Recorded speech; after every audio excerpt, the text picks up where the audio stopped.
Kickoff return, what were you kind of seeing on that play?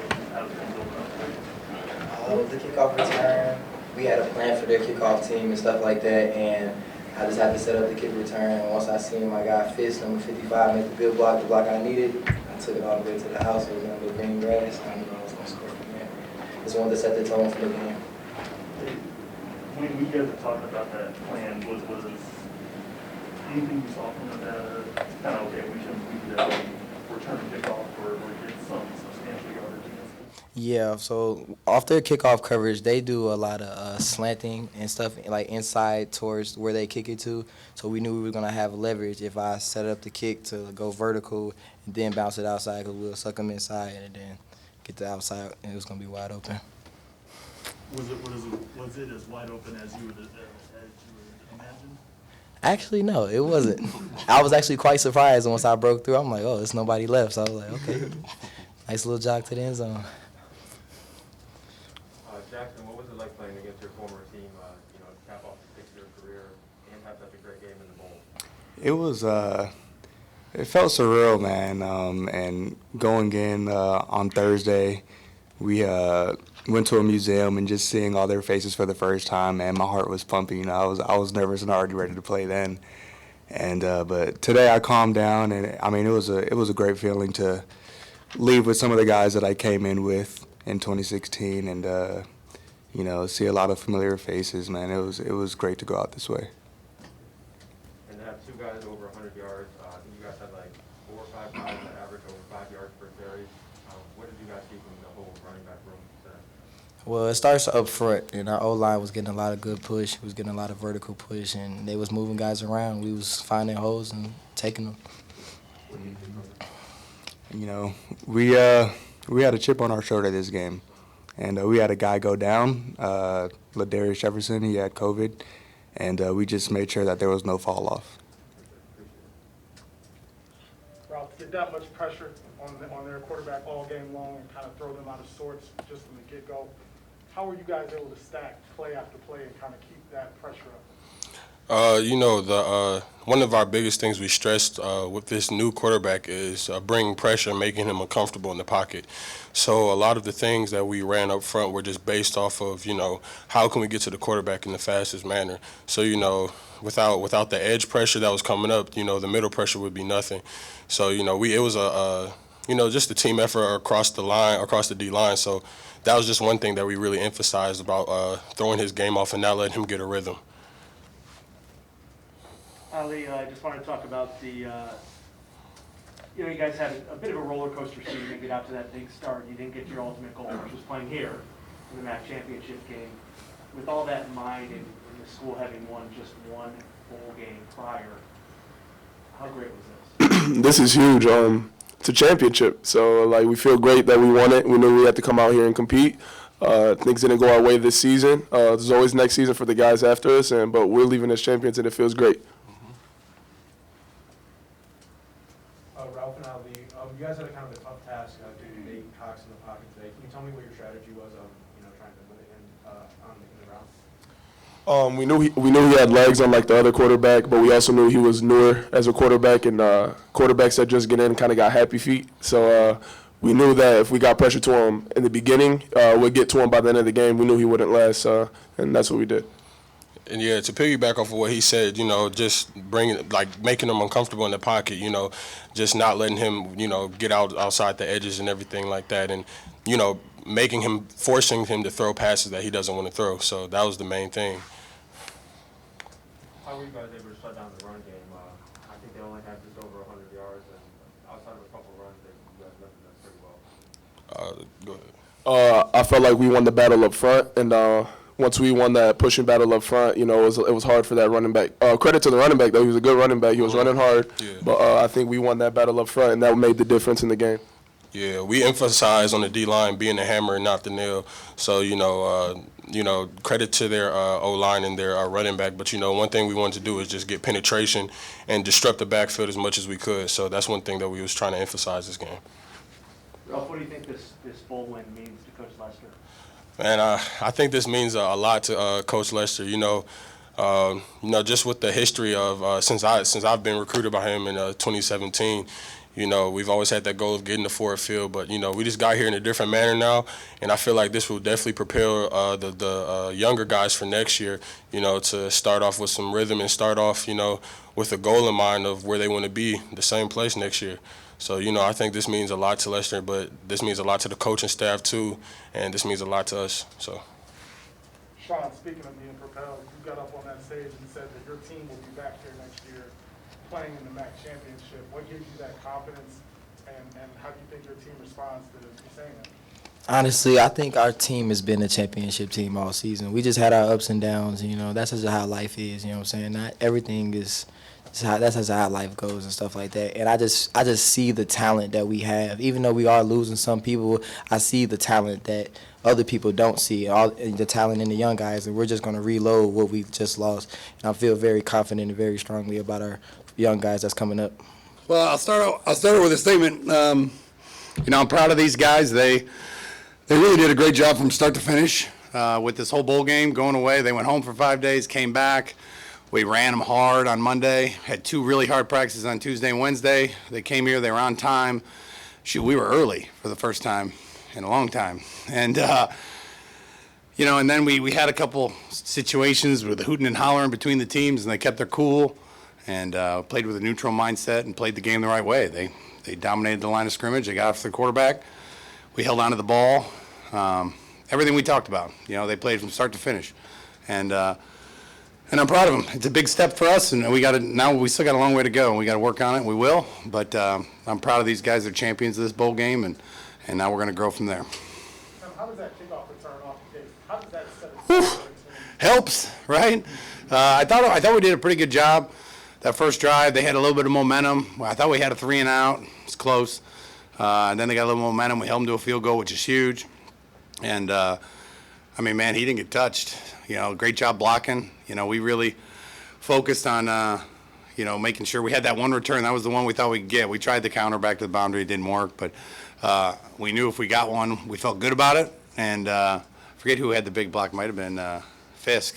It was a big one to get him through there clean without breaking stride. And, man, he's fast, you know, and it was a big momentum swing. You know, I thought the offense and the defense worked together. I thought we did a good job being efficient on offense, running the ball. We wanted to run the ball. They decided that they were going to double sky. They were going to keep safeties back and let us run the ball. And that's what we did, you know. To lose Ladarius on Saturday, and then Ooh. seemingly, it doesn't matter who you plugged in at the running back position today, offensive line was getting the job done. To watch your guys block that well, even if they were giving you a run, to watch your team block that well, how'd that make you feel? I mean, we had 3 seniors up there, you know, and then Borski at tight end, and I just thought that whole unit up front did a great job of moving, you know, and Coach Harbaugh did a good job of switching up the inside zone, outside zone, counter. We had a couple of different counters we threw at them, and I thought we ran hard. I mean, that team is #1 in the country in takeaways, and a lot of them are fumbles because they hit, and they put their helmet right on the ball. And I thought even Caleb scrambled a couple of times. We did a great job taking care of that thing. But those guys up front, we live and die with them, you know, and they've been such an integral part of our running game, you know. And we felt like, especially after the Northern game, that they were going to give Sky some attention and give us some fair boxes, 6-on-6, 7-on-7. And we were going to have a chance to move the ball on the ground as long as we took care of it, you know, and we did. But, yeah, losing Ladarius, I mean, he's our big back, you know, physical. Luckily, we have 3 of them. That's why we have 3 of them. You know, we lost three starters on defense, you know, this week as the week went on. You know, two today. This morning we lost 2. So those guys stepped in, played great, did their job, you know, and I thought Harrison Taylor played great. Delano Ware played great. Ryan Kilberg played great, you know, and those guys stepped in and made plays. And the guys up front got after that guy, and that was our goal, and I was proud of them. The significance of your second bowl victory in Colorado's history, and also doing it in Detroit. Yeah, I'd say doing it in Detroit's is really special. I mean, to have fans here, to have so many alumni here. I mean, it's such a great day to have a bowl game. You know, you have Christmas, and then you have the day after, which everyone's kind of coming down, and then there's the next day. What do? Go to a bowl game, right? Watch your team play. And so there were tons of people from Kalamazoo that made the trip, and really, I was more concerned about it last night because there's so many people in the hotel. I just don't get in your room. Stay away from all these people. All these people came from the outside, and we're trying to stay safe, you know. But but it was awesome to see the hotel just alive last night, with people that came in and support us, the band, the cheerleaders, everybody. And so to play the way we did in front of them with their support, I mean, it all came together, and this is a big deal. I just told them again, it's all about your side mirrors. The objects in the mirror are closer than they appear. The future is now. Like, this bowl game matters, and it'll help us into the offseason. Last time we were able to finish a season like this was 2015. 2016 turned out to be pretty good. So we're going to continue to work. We got a long way to go, but I hope those guys have a lot of confidence and a lot of hunger going into the offseason. Coach, you and I talked at practice on Wednesday, kind of preparing for the unknown, Carson Strong, going the game for the draft. Coach was gone, Colorado State. Was there any more adjustments you made after seeing him after a series or two, or did your game plan just kind of stay the same with him? We did. There was a very high level meeting going on during all of pregame with our defensive staff as far as losing 2 defensive starters this morning, and how much man do we want to play, because we would normally have played more man. And I know there's one blitz that we literally drew up in the dirt that hit home one time, which was huge on a 3rd down. And we just kind of had to get a feel for how they were going to play it, and really how good the quarterback was. We hadn't seen him on film much, and we knew we could get to him. We knew he hadn't played much. It's hard when you're getting hit, to be accurate. And they hit him, and they hit him, and they hit him, and they came off the ball. And so we did a good job mixing up zone and man. We played some zone pressures, which is not something we do much, but it made it a little bit less pressure on our safeties and some of the new guys that were in there. And so we did make some adjustments. Luckily, you had a lot of time to practice it. So we had our zone pressures, our man pressures, and all our zones ready and oiled up. And so being able to pick from a large menu, Coach Espo and I thought the defense did a great job of figuring out what those things were, and I thought we got off the quarterback really well. Coach, who are the players that were out? We lost Jake Myrtle, our boundary safety, and A.J. Thomas this morning. Tested positive, and they weren't feeling good, so we tested them. And so Myrtle we knew about before we, got here, and A.J. we found out when we got here, he wasn't feeling good, and you take a look at him, and we got him away. The line's did an unbelievable job of putting him away into a room, and parents came and got him. He's luckily from around here, but that was his last, both those guys, it was the last college game. So I texted him, from the locker room before the game about how proud I was about everything they'd done for this program, and not exactly how you wanted your career to end, but we're proud of him. We're going to take care of business for him, and so, and then the other guy was Zaire, and Zaire was kind of back and forth, and he had surgery 2 weeks ago. Ended up playing a little bit. He was our emergency. We didn't really want to play him unless we had to, and he was there. He was ready.